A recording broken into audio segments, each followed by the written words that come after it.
Salut tout le monde, c'est Ginji, on se retrouve pour un Ginji DR. Bonne année à tous pour ceux qui n'ont pas vu le bilan. Donc, je vais pas vous souhaiter, je vous souhaite la bonne année, mais en vrai, vous le savez, ça va être probablement pire, hein, parce que là, on va subir les conséquences de l'année 2020. Donc, moi, ce que je peux vous conseiller, ou plutôt ce que je peux vous souhaiter, c'est de rester fort contre vents et marées, de penser à vos objectifs, de penser à être une meilleure version de vous-même. Et évidemment, ne prenez pas de résolution. Les résolutions, ça se prend à chaque fois qu'on a l'occasion d'être une meilleure version de soi-même. Pas parce que c'est un début d'année. Voilà, au bout d'un moment, apprenez à vous élever vous-même un peu. Hein. Ça m'agace un peu parce que toujours les mêmes guignols qui viennent te parler de gna, gna, gna, oui, il y a une nouvelle année. Voilà, non. Tu vas pas prendre tes résolutions. Hein. Les gens seront juste assez hypocrites pour ne pas regarder leurs résolutions qui n'ont pas été respectées et suffisamment compatissants pour ne pas mentionner le fait que tu ne les as pas tenues. Voilà, hein. Donc au bout d'un moment, arrête. Bref, après cette gifle monstrueuse, j'avais promis cette vidéo. J'ai dit que j'allais prendre 5 vidéos de 2019 que j'ai faites et je vais vous les conseiller pour aborder cette nouvelle année. Donc pour ceux qui ne sont pas familiers avec la chaîne, je suis Jinji, en long Aldor Achinji. Je parle essentiellement de jeux de rôle, que ce soit dans les mécaniques ou de la présentation de certains jeux de rôle que j'ai eu sous la main, ou encore de parler de certaines mécaniques inhérentes aux jeux de rôle. Je suis plus porté sur la réflexion que sur la pédagogie. Et je pense que ça va être très très important au vu de l'évolution récente du jeu de rôle et aussi de certaines réflexions récentes concernant le jeu de rôle. Donc moi ce que je vous propose, c'est qu'on va on va s'occuper de regarder un petit peu c'est quoi les vidéos et pourquoi je les conseille. Alors,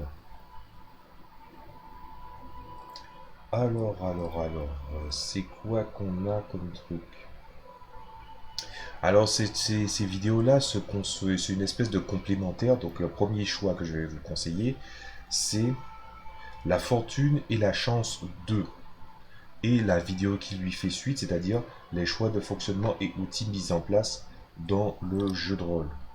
Pourquoi je parle de ces deux vidéos-là? C'est parce qu'en fait, s'il y a bien un truc qui m'énerve le plus dans les jeux de rôle, c'est les gens qui viennent te parler de la place de la chance dans le jeu de rôle.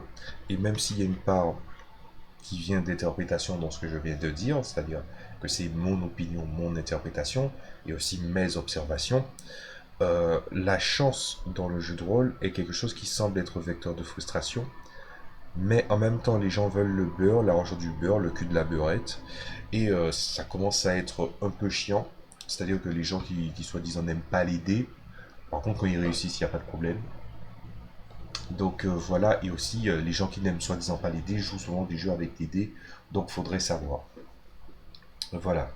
Donc je pense que la place de la chance et de la fortune aussi, voilà, de la notion de la fortune est très très importante. Donc je conseille ces deux vidéos-là collées ensemble puisqu'elles se succèdent. Bref, ensuite,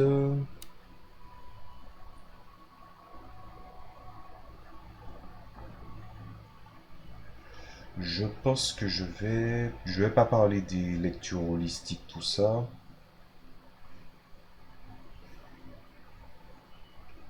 Ensuite, la deuxième vidéo que je conseille, c'est une vidéo réponse à François Letard qui s'appelle Les historiques. Ça vaut le coup, hein, voilà. Donc pourquoi je conseille ça? C'est parce qu'en fait, c'est quelque chose sur lequel j'étais très d'accord. Hein. J'étais à 75% d'accord sur les historiques.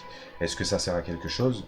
Puis en fait, même à l'époque où François Letard avait parlé du fait que les historiques, c'est pas que ça sert à rien, c'est qu'il y a aussi une possibilité, c'est-à-dire de créer l'histoire de son perso en cours de route.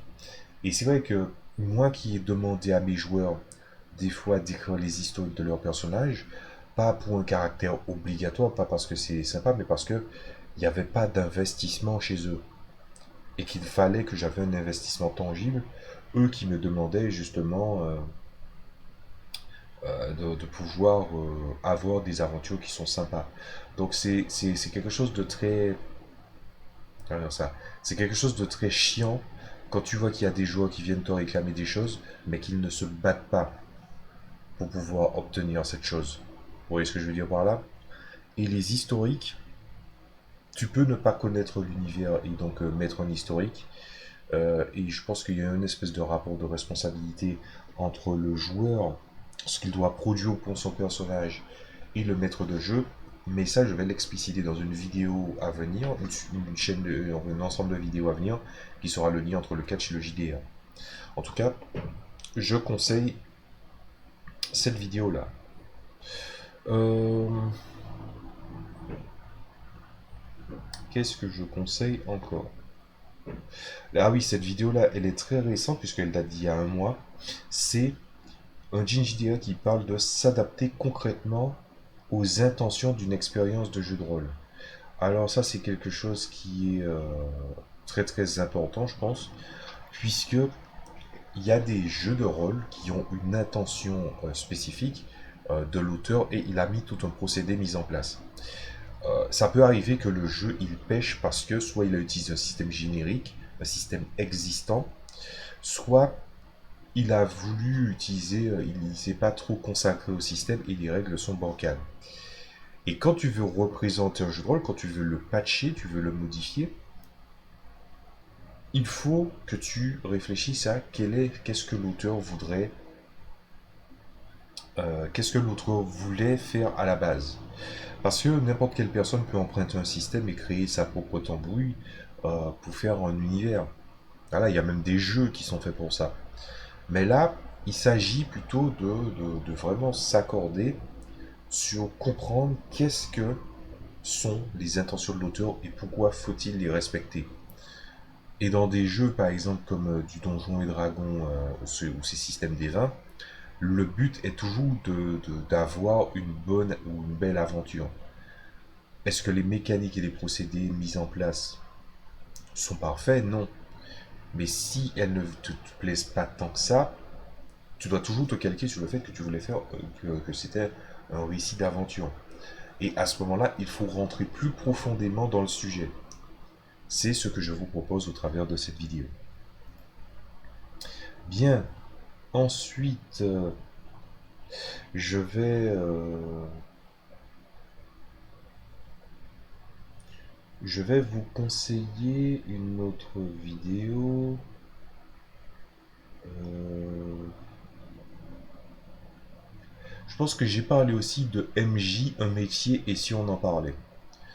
J'ai parlé de la notion du MJ qui embauche et ce genre de choses-là. Surtout, j'avais fait cette vidéo réponse en sachant que je ne suis pas quelqu'un qui bosse en convention ou qui a bossé dans un magasin, une ludothèque, quoi, un magasin ludothèque, pour pouvoir présenter du jeu de rôle à des gens. Donc, j'étais en train de réfléchir à qu'est-ce que c'est que de vouloir vraiment être un MJ professionnel et aussi de discuter un petit peu des pistes qu'il y avait, puisque c'était autour d'un sujet et de contexte. Vous aurez qu'à vous référer à la vidéo. Je pense que la dernière vidéo que je vais conseiller, je sais pas si je suis sur le compte de 5, mais je pense que niveau productivité, on est assez bon. Donc moi, ce que je vais vous proposer comme dernier truc, c'est l'arpenteur holistique numéro 0. Donc mon arpenteur holistique, c'est je consulte des sujets de société, des articles ou des événements et j'essaie de les décortiquer. Et j'ai vu deux articles où moi et mes amis, on était tombé sur ces, moi j'étais tombé sur ces articles-là et ils sont venus dans le live pour débattre, enfin pas débattre, mais discuter en même temps avec moi pendant que je faisais le live, parce qu'il y avait pas mal de choses qui sont horribles.